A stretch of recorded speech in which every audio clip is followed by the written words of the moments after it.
오늘의 포켓몬은 뭘까요? 피카츄!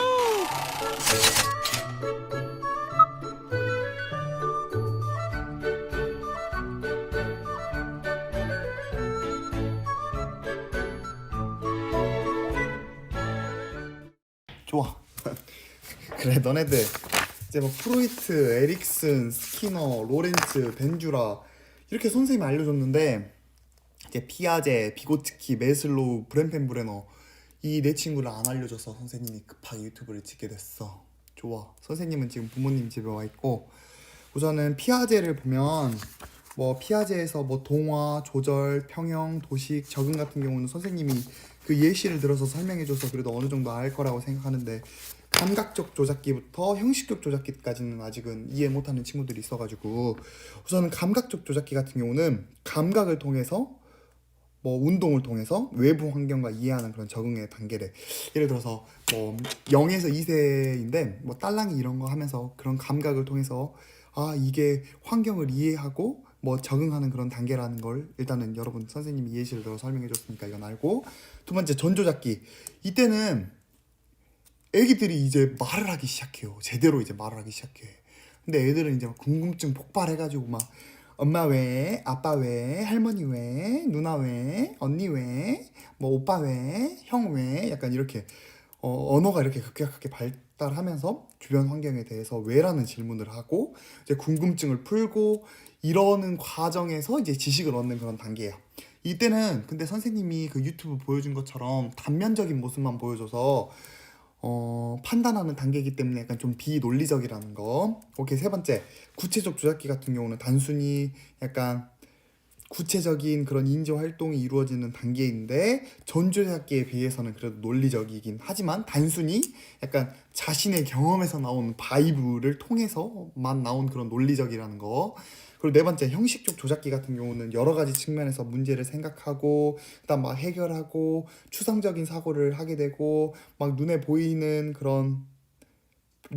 것도 논리적으로 말할 수 있겠지만 눈에 보이지 않는 그런 세계, 그리고 또 미지의 세계, 또 막 가설을 세울 수 있고 그 가설에 대해서 막 해결하려고 노력하는 그런 시기가 형식적인 조작기라는 거. 피아제 같은 경우는 이 정도만 알면 그래도 큰 문제가 없기. 그래, 엔진 났어. 오케이, 비고츠키부터 다시 할게. 비고츠키는 당연한 소리를 하셨습니다. 어떤 당연한 소리를 했냐면, 누군가의 도움이 있다면 훨씬 효율적이고 확장된 지식을 구성할 수 있다고 보는 이론인데, 여기 봐봐, 사진에 나온 이론처럼 약간 독립적으로 수행할 수 있는 수준, 그러니까 우리가 실제로 할 수 있는 그런 수준은 실제 발달 수준인 거고, 도움을 받아야 수행할 수 있는 수준은 잠재 발달 수준인 거야. 오케이. 근데 그 중간에 그 슬래시 되어 있는 게 근접 발달 영역 같은 경우는 책에서 나온 근접 발달 지대인데, 쉽게 선생님 설명을 해줄게. 선생님이 3살이야. 선생님 3살인데 이제 유치원에 갔는데 이제 선생님이 의사소통도 안 되고 말도 안 되고 해서 친구들한테 왕따 아닌 왕따를 당해버린 거야. 근데 그걸 좀 안타깝게 본 선생님이, 야고바 일로 와봐, 선생님이랑 같이 이제 의사소통도 열심히 한번 연습해보고 이제 선생님 말 한번 따라해봐, 이런 식으로 하면서 도움을 준 거야. 도움을 줘가지고 이제 야고비가 몇 개월이 지나고 이제 친구들이랑 의사소통도 되고 이제 말도 이제 엄청 잘하게 되는 이러한 행복한 스토리가 나왔는데, 이 스토리에 대해서는 우선 처음에 선생님이 의사소통이 불가능했지? 이 불가능한 것에 대해서는 실제 발달 수준인 거야. 근데 비계 같은 게 뭐냐면, 비계는 다른 말로 쉽게 말하자면 도움을 준 거야. 도움. 그러니까 선생님께서 이제 야고비가 이제 말을 잘할 수 있도록 도움을 줬는데, 그것은 이제 비계라고 하고, 이제 비계를 통해서 선생님이 잠재 발달 수준까지 올라간 거야. 그러니까 즉 도움을 받아야 수행할 수 있는 수준, 의사소통이 되고 친구들이랑 이제 의사소통을 통해서 사이좋게 지내고 이러한 해피엔딩이 되는 게 비고츠키가 말했던 근접 발달 영역에서 비계에 대해서 도움을 받았던 이 영역이라는 거야. 이렇게까지 비고츠키 이제 얘기했었고 또 엔진 났어, 미안. 그래, 메슬로우 욕구 5단계인데, 메슬로우 욕구는 크게 첫 번째는 생리적인 욕구, 두 번째는 안전의 욕구, 세 번째는 소속과 애정의 욕구, 네 번째는 자아 존중의 욕구, 다섯 번째는 자아 실현의 욕구인데, 우선 생리적 욕구 같은 경우는 우리가 기본적으로 막 잠자는 욕구, 욕구, 뭐 밥 먹고 싶은 욕구가 이렇게 여기에 해당되는 거고, 두 번 안전의 욕구 같은 경우는 몸과 마음이 일단 안전하고 싶고 뭐 위험으로부터 이렇게 해방되고 싶은 그런 욕구이고, 세 번째 욕구 같은 경우는 소속과 애정의 욕구인데, 여러분 5반 6반에 이렇게 속해 있고 싶고 그리고 친구들이랑 같이 인간관계를 맺고 싶어하는 그런 욕구가 세 번째 욕구입니다. 네 번째 욕구 같은 경우는 자아 존중의 욕구인데, 이제 친구들과 이렇게 소속되면 좋긴 좋은데 친구들한테 이제 막 칭찬받고 싶고 친구들이 자신에 대해서 좀 존중해줬으면 좋겠다는 그런 욕구들입니다. 오케이, 다섯 번째 자아 실현의 욕구 같은 경우는 자신의 그런 능력을 통해서 이제 능력을 발휘하고 싶어하는 그런 자아 실현의 그런 욕구입니다. 이것까지 메슬로의 5단계이고, 이제 브렌펜 브레너가 여러분 어렵지요? 브렌펜 브레너 선생님 차근차근히 선생님이 예시를 적어왔으니까 선생님이 천천히 알려줄게요.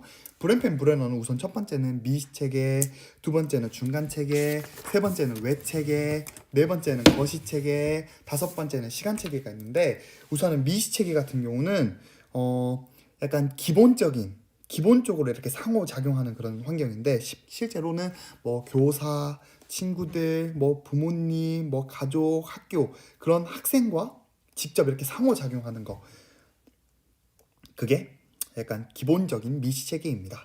중간체계 같은 경우는 미시체계와 미시체계의 그런 상호작용인데, 쉽게 말하자면 학교에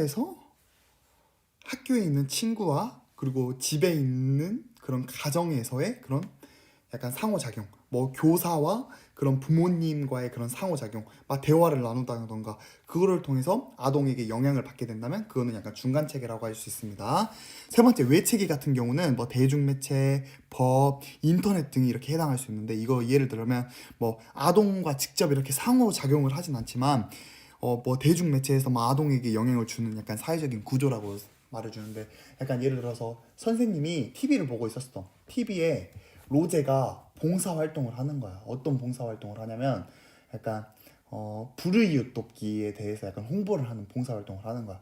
근데 선생님이 그걸 보고 월급의 반 이상을 약간 로제가 나온 그 대중매체, 그러니까 뭐 TV에 나왔던 그 로제가 나왔던 그 광고를 보고 그냥 다 기부해버리는 거야.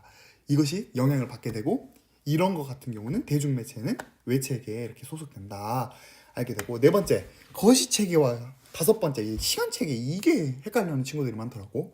우선 거시체계 같은 경우는 뭐 문화적 환경, 관습, 종교 이런 게 다 해당되는데, 예시를 들어서 설명을 해줄게. 학벌을 중요시하는 그런 약간 우리의 문화, 뭐 그로 인해서 엄청난 막 사교육 열풍, 이런 것들이 학생들의 발달, 그런 것에 영향을 주지. 이런 것이 막 문화적인 환경이나 그런 게 학생들한테 영향을 주니까 이거는 거시체계에 해당한다는 거. 이제 좀 예시를 들으니까 설명하니까 좀 괜찮지?